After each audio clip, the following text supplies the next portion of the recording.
Thế số sẽ đâu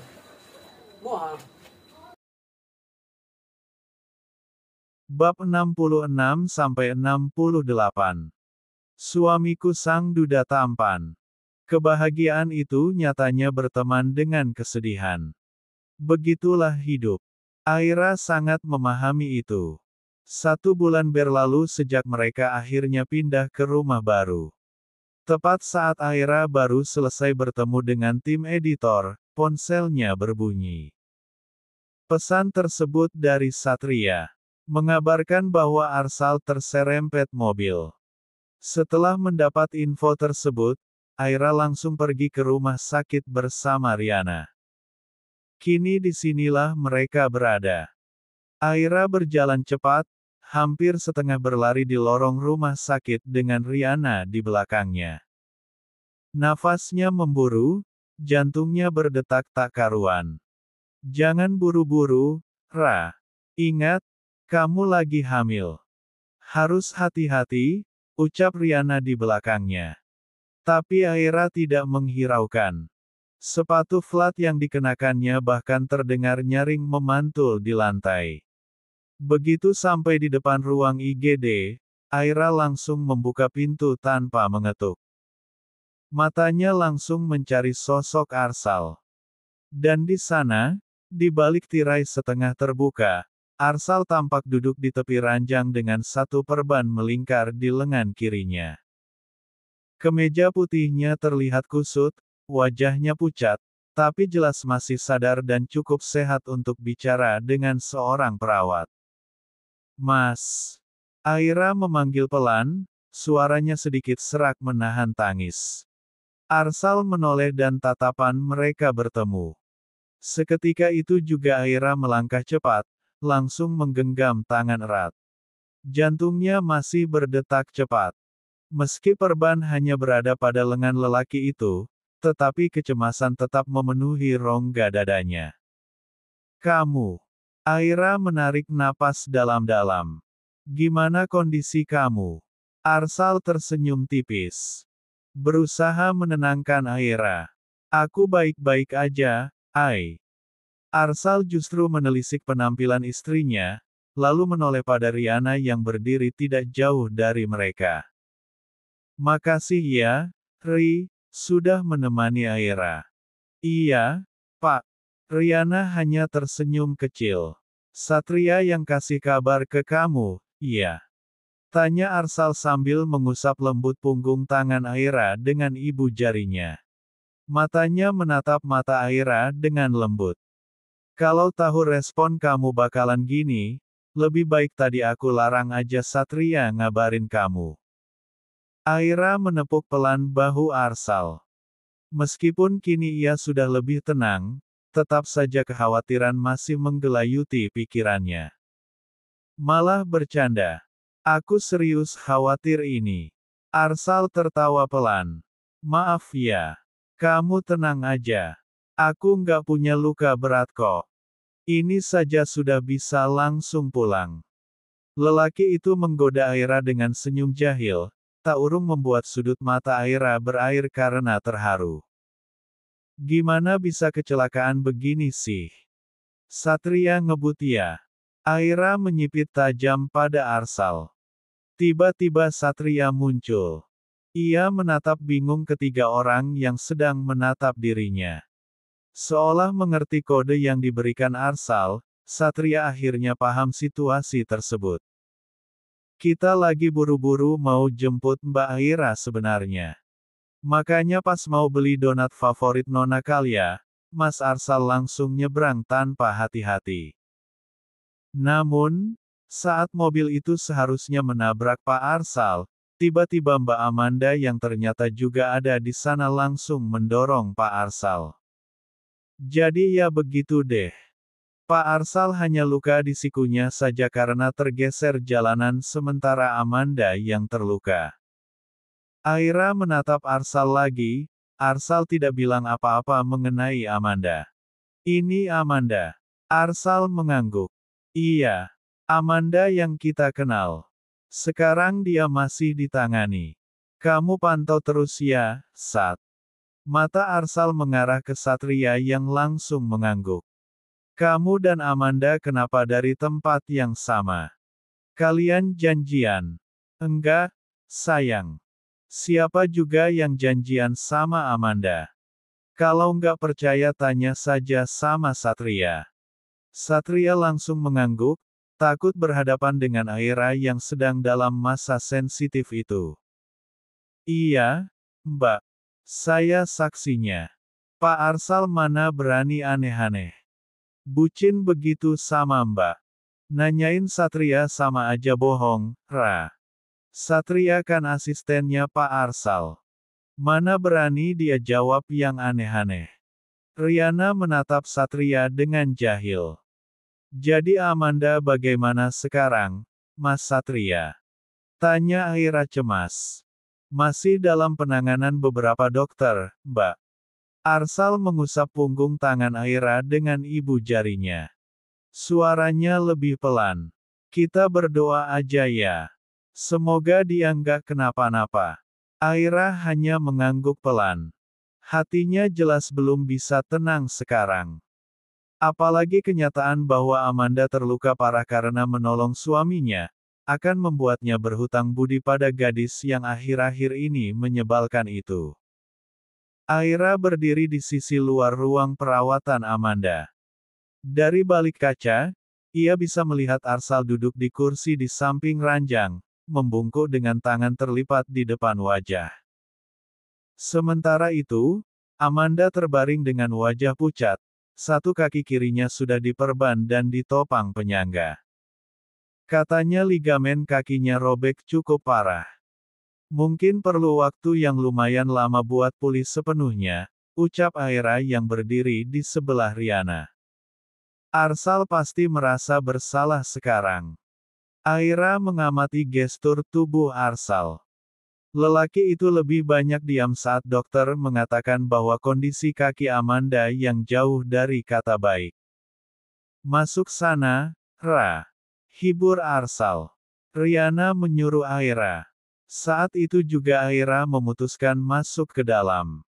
Dengan pelan ia membuka pintu, tak ingin mengagetkan siapapun. Arsal langsung menoleh ketika mendengar suara pintu, tapi tak mengatakan apa-apa. Hanya menatap Aira sejenak, lalu kembali mengalihkan pandangannya ke Amanda. Aira berdiri di sisi lain ranjang Amanda. Ia menghela napas sebelum akhirnya berkata, "Jangan sampai kamu merasa terbebani ya, sayang. Kita harus banyak berdoa agar Amanda bisa segera pulih dan sadar." Arsal menghela napas berat. "Seharusnya aku lebih hati-hati, Ai. Kalau sudah begini, aku khawatir Amanda akan terpukul dengan keadaannya." Aira mendekat kepada Arsal. Perlahan kemudian ia menyentuh lengan Arsal, seolah mengingatkan bahwa jangan sampai Arsal merasa terbebani seperti ini. Arsal menoleh, sorot matanya masih berat, tapi setidaknya sudah lebih tenang. Nyatanya perasaan bersalah itu masih tetap ada, Ai. Aira menggeleng lembut. Ini bukan salah siapa-siapa, Sal. Sudah takdirnya seperti ini. Arsal tak menjawab, tapi ia menggenggam tangan Aira seolah butuh pegangan untuk menjaga dirinya tetap tenang. Tiba-tiba ruangan Amanda kembali terbuka. Sepasang suami istri masuk dengan membawa serta kecemasan yang tak bisa disembunyikan dari wajah mereka. Aira kemudian melangkah menjauh dari sisi ranjang Amanda.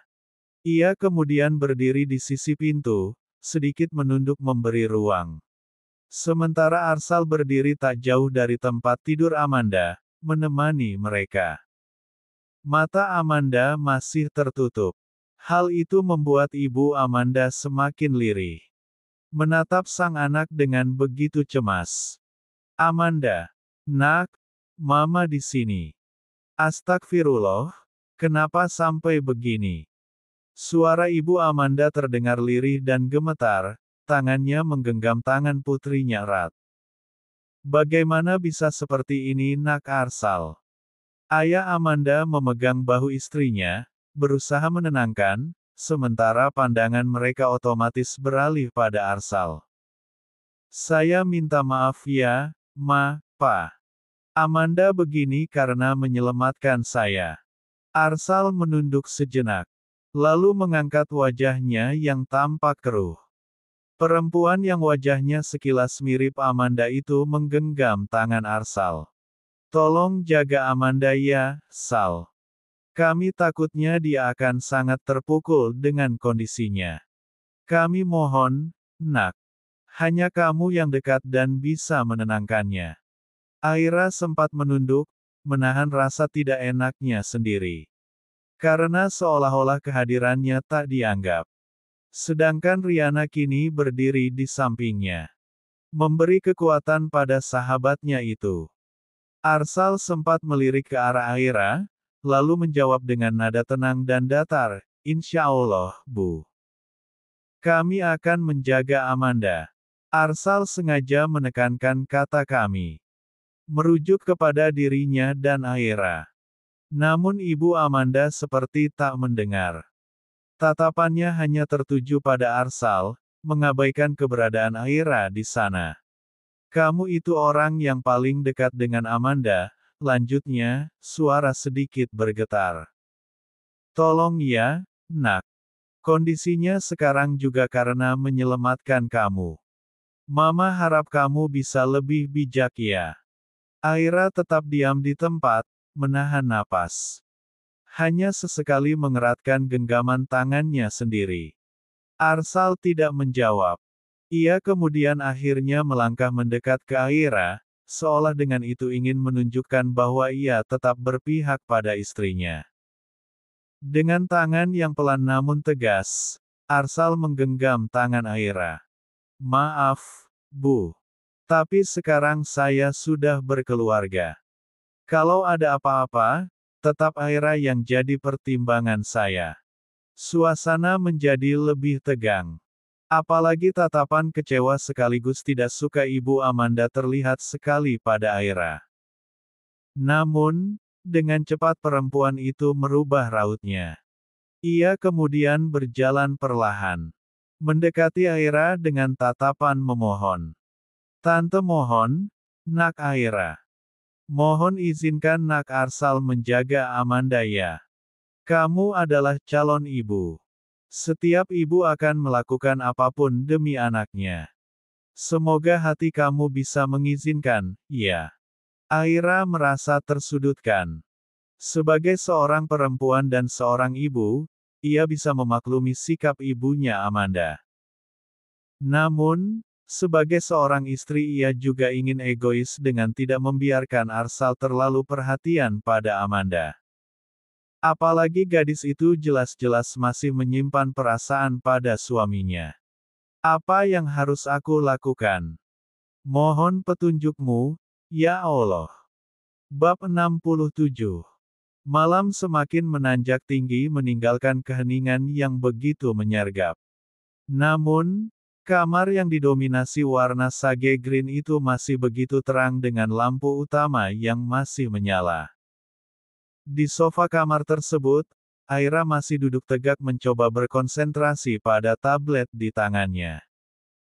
Sketsa-sketsa cerita anak berserakan di meja, gambar kelinci kecil yang seharusnya melompat riang di taman penuh bunga. Tapi tak satu pun dari gambar itu tampak hidup. Semuanya seperti kehilangan jiwa. Sama seperti dirinya yang mencoba menghidupkan fokusnya untuk membuat ilustrasi untuk buku baru mereka. Tetapi sejak mereka pulang dari rumah sakit, Aira diliputi kegelisahan. Aira memandangi layar kosong di hadapannya, stylus masih tergenggam di tangan kanan, tapi tidak pernah benar-benar digerakkan sejak ia memulai menyelesaikan pekerjaannya yang tertunda karena tadi harus ke rumah sakit. Bahunya sedikit membungkuk, kepalanya tertunduk, seakan berat oleh pikiran yang terus berputar di dalam kepalanya. Sesekali ia menatap ponselnya yang terletak manis di meja. Berharap ada kabar terbaru dari seseorang yang terpisah jarak dengan dirinya. Berharap sebuah kabar baik menghampiri. Di luar ruangan, terdengar langkah kaki pelan mendekati kamar. Lalu suara pintu didorong perlahan. Arsal muncul dari baliknya, mengenakan kaos tipis dan celana training. Rambutnya agak berantakan seperti biasa saat mereka di rumah.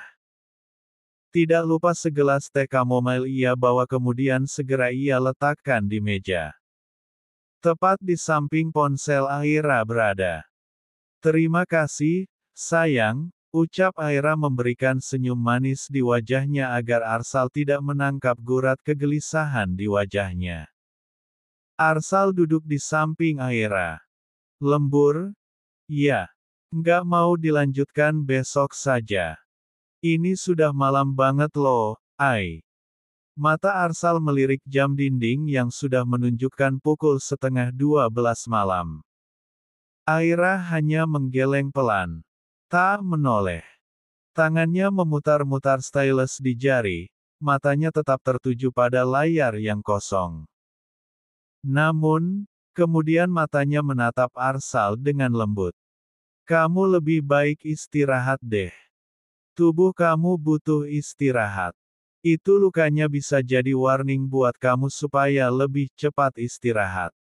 Satu tangan Arsal yang tidak terlalu terluka itu mengusap puncak kepala Aira. Lalu membiarkan kamu lembur sendirian. Aku bisa dicap suami sekaligus bos yang zalim dong, gurau Arsal untuk membuat istrinya terhibur. Ia tahu sejak tadi, Aira lebih banyak diam. Pikiran istrinya itu sedang terbebani dengan kondisi Amanda. Bisa banget ia jawabnya. Justru kalau kamu istirahat duluan, aku lebih tenang. Bagus untuk pemulihan kamu juga. Meski tidak suka dengan keputusan Arsal yang begitu santai menemani dirinya bekerja, tetapi Aira tetap tertawa dengan gurauan Arsal. Ilustrasinya belum selesai. Arsal melirik lembaran pekerjaan Aira dan layar kosong di atas meja itu. Aira mencoba tersenyum tipis. Buntu banget aku. Dari tadi coba fokus tetap aja nggak bisa, keluh Aira. Mikirin Amanda, iya. Tebak Arsal. Dalam sudut hatinya, sebenarnya ia juga memikirkan itu. Apalagi saat melihat Aira yang begitu lemas sejak memutuskan untuk membawa Arsal istirahat di rumah dan mengabaikan permintaan kedua orang tua Amanda. Aira menunduk, mengangguk pelan. Lalu tangannya bergerak, meletakkan stylus di atas meja. Bahunya naik turun pelan, seperti menahan sesuatu yang selama ini dia tahan agar tidak keluar. Aku jahat banget ya. Lirihnya sambil menoleh pada Arsal. Arsal menggeleng cepat. Ai. Arsal baru saja akan menenangkan Aira. Namun, Aira lebih dulu bersuara mengutarakan isi pikirannya. Seakan tidak memberikan celah untuk Arsal menyela. Kalau memang aku terlalu jahat dan egois, kamu bilang aja. Jangan membelaku ketika memang keputusan dan perbuatanku salah. Aira menatap Arsal dengan sendu. Aku merasa bersalah, Mas. Amanda seperti ini karena menyelamatkan kamu. Dia mengorbankan kakinya dan hingga sekarang Satria belum juga memberi kabar tentang kondisi Amanda. Tapi membiarkan kamu menjaganya semalaman dengan kondisi seperti ini juga membuatku tidak tenang.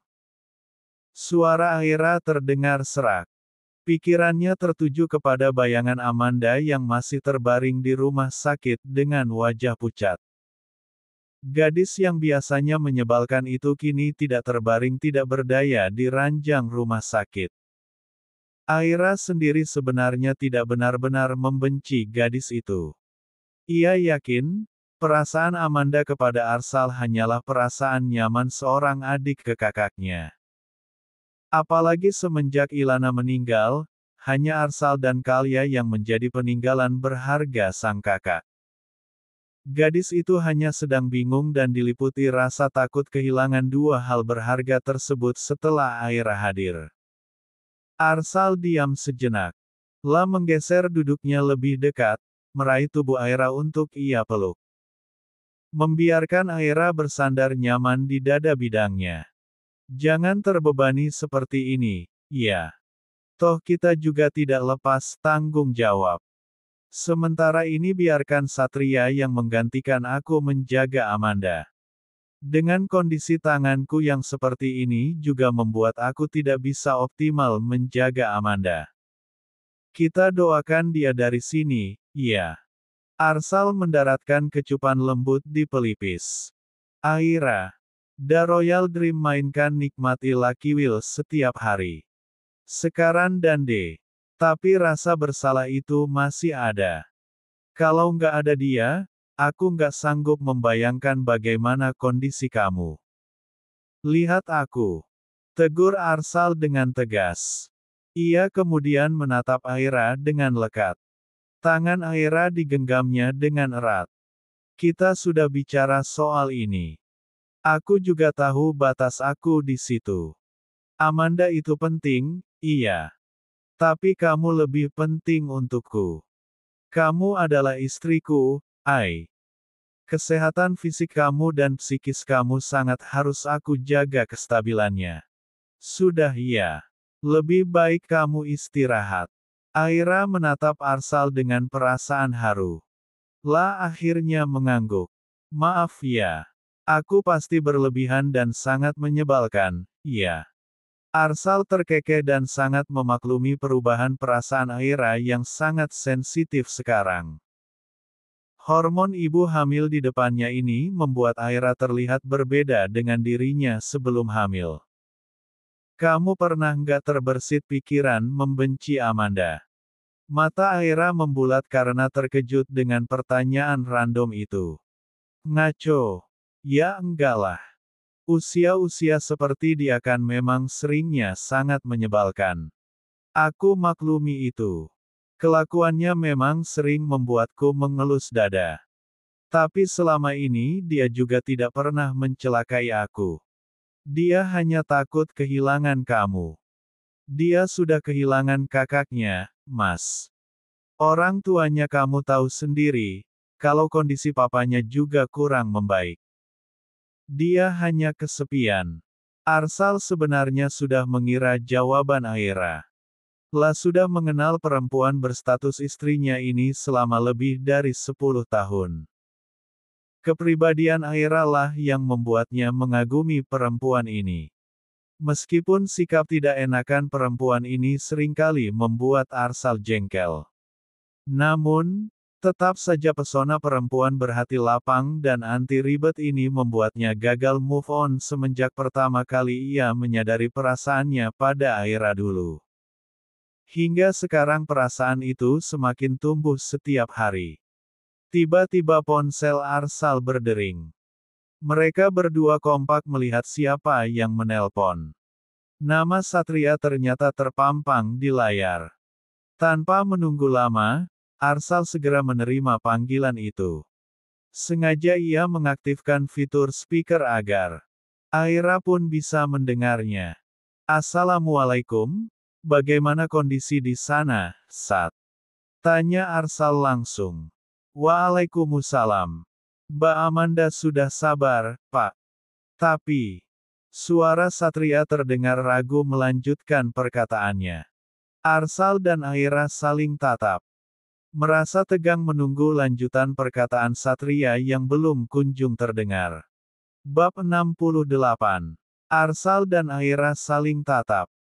Pasca telepon itu dimatikan, mereka berdua justru dilanda rasa bingung. Menurut kamu bagaimana? Arsal mengernyit bingung. Kenapa aku? Kan dia maunya ketemu kamu. Maksud kamu gimana, tanya aku begitu.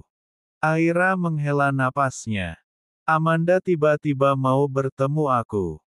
Otak aku tadinya malah mikir, pasca dia sadar dia akan nangis-nangis nanyain kamu.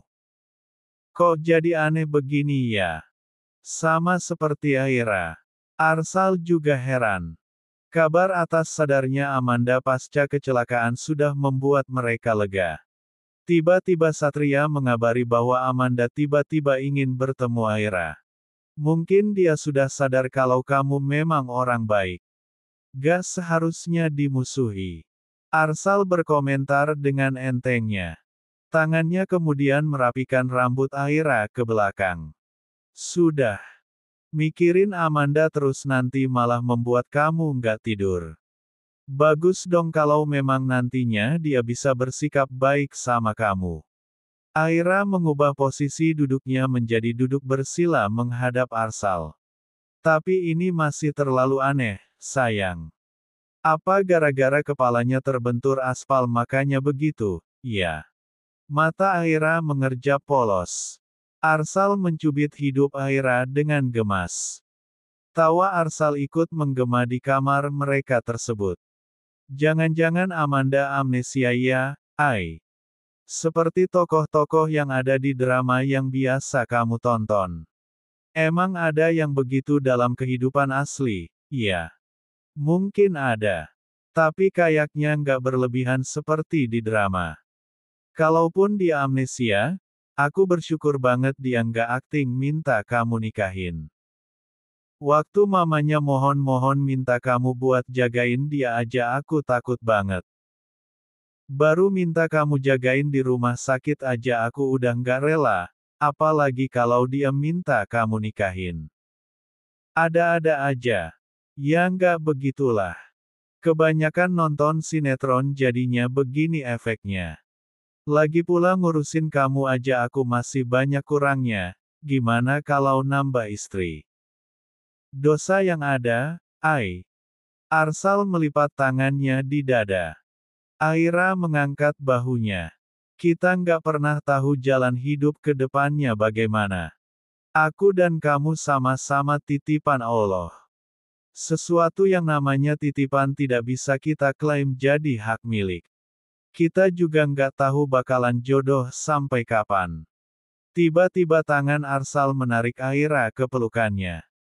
Menyandarkan kepala Aira di dadanya berharap itu bisa menenangkan istrinya yang akhir-akhir ini seringkali berpikir negatif dan sangat sensitif.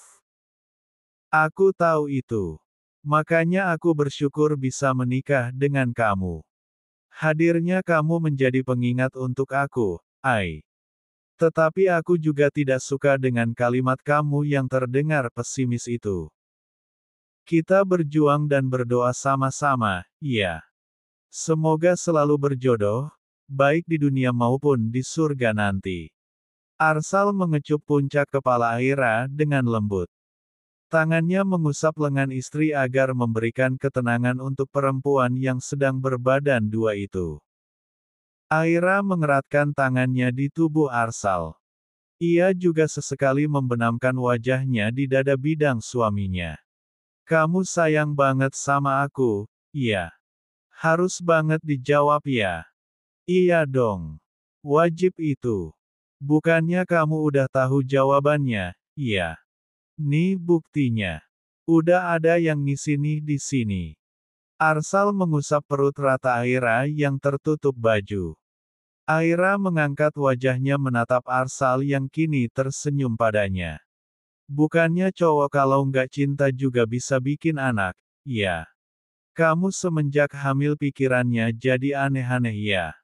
Masa hal kayak gitu malah menuhin pikiran kamu.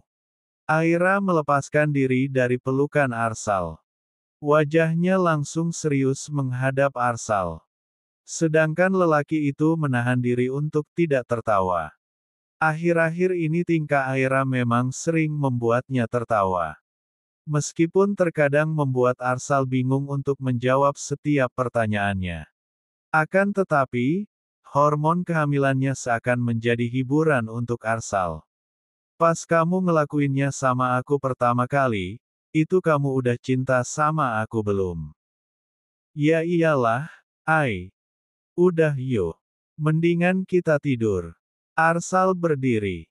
Satu tangannya yang tidak terluka kemudian mengulurkan tangan pada Aira. Kamu bosan dengerin aku ngomong, iya. Mimik Aira berubah keruh. Tangannya tidak kunjung menyambut tangan Arsal. Arsal tersenyum. Tidak, Ai. Aku senang dengar kamu bercerita. Dari dulu part favorit aku ya dengar kamu bercerita. Cuma sekarang waktunya kita istirahat. Meski sebenarnya ia belum terlalu mengantuk, tetapi akhirnya ia menyambut tangan Arsal dan menurut saat Arsal mengajaknya untuk tidur. Pikirannya masih terlalu tertuju pada Amanda. Namun, dengan cepat berusaha ia tepis. Arsal benar, hal-hal negatif tidak seharusnya ia pikirkan. Nanti pulangnya tante jemput ya. Abis itu baru tante antar ke rumah. Papa akan bekerja dari rumah. Jadi kamu bisa menemani papa di rumah. Aira merapikan jepitan rambut Kalya. Ia juga merapikan seragam anak itu dengan telaten. Setiap pergerakan Aira memperhatikan Kalya tidak luput dari pengamatan Arsal. Momen pagi tadi pun masih Arsal ingat. Saat Aira yang masih sering mengalami morning sickness, begitu tenang menyiapkan sarapan untuk Kalya. Apalagi di saat Arsal sedang cedera begini, Aira yang mengambil alih mengurusi Kalya. Meskipun untuk urusan rumah tangga lainnya, Arsal menyewa seorang art. Aryat pesan saham IPO di Ajaib PT Ajaib Sekuritas Asia berizin dan diawasi oleh OJK. Aman investasi. Oke, Tante. Kalya menjawab dengan semangat. Senyum lebarnya masih terukir di wajah cantiknya. Tante? Iya. Terima kasih, iya. Anak itu tersenyum malu-malu menatap Aira. Aira tertawa pelan. Iya. Sama-sama. Kamu masuk Gi. Itu Miss kamu sudah menunggu. Kalya menoleh ke arah gurunya yang bertugas menyambut kedatangan para siswa. Setelah itu ia menatap Arsal dan Aira bergantian. Kalya masuk dulu ya, Pak, Tante. Anak itu kemudian mencium tangan Aira dan Arsal. Setelah itu ia pun berjalan menuju para gurunya itu. Sementara Kalya yang sudah masuk ke sekolah, Aira dan Arsal kembali ke mobil. Karena tangan Arsal yang belum memungkinkan untuk menyetir, akhirnya Aira lah yang mengambil alih tugas Arsal itu. Mau langsung ke rumah sakit? Tanya Aira pada Arsal yang baru duduk di sampingnya. Jam pertemuan kamu dengan penulis dan Mbak Ayu jam berapa? Tanya Arsal balik. Aira memasangkan seat belt untuk Arsal. Masih ada waktu 2 jam. Jadi bisa nemenin kamu dulu ke sana. Kalau kamu nggak sempat nganterin aku nggak apa-apa, Ai. Aku bisa menelpon Satria. Tiba-tiba saja timbul rasa bersalah dalam hati Arsal. Aira yang sudah siap melajukan mobilnya, hanya merespon dengan senyum. Matanya tetap fokus ke depan. Kamu takut kecelakaan kalau aku yang bawa, iya. Arsal membenarkan dalam hati. Tepatnya ia lebih takut dan khawatir kalau Aira akan kelelahan jika harus menjadi supirnya hari ini. Ia juga diliputi rasa khawatir karena Aira sudah lama tidak mengendarai mobil. Lebih tepatnya takut kamu kelelahan. Tubuh kamu yang sekarang berbeda dengan yang dulu. Tenang, sayang. Justru aku happy banget kamu izinin aku bawa mobil begini. Semenjak menikah, kamu banyak melarang aku ngapa-ngapain. Aira melajukan mobil tersebut secara tenang. Kan udah ada aku, Ai. Kalau tangan aku tidak cedera, tentu saja aku tidak mengizinkan kamu menyetir begini. Tenang aja, sayang. Kalau kamu takut, kamu bisa tutup mata dan tidur. Jangan lupa berdoa, ya. Kamu tenang aja, aku akan membangunkan kamu jika nanti kita sudah sampai di rumah sakit. Aira tidak bisa menahan tawanya saat melirik Arsal yang memasang wajah pias. Tampaknya suaminya itu memang sedang ketakutan. Arsal bahkan menuruti permintaan Aira untuk tidur. Mobil tersebut melaju dengan tenang menuju rumah sakit. Setelah pertimbangan mereka pagi tadi, akhirnya mereka pun pergi menjenguk Amanda. Doa mereka sama, semoga Amanda sudah membaik. E aí? Não. Paul ba tulog mo tulog po? Hindi ka kasi magpako.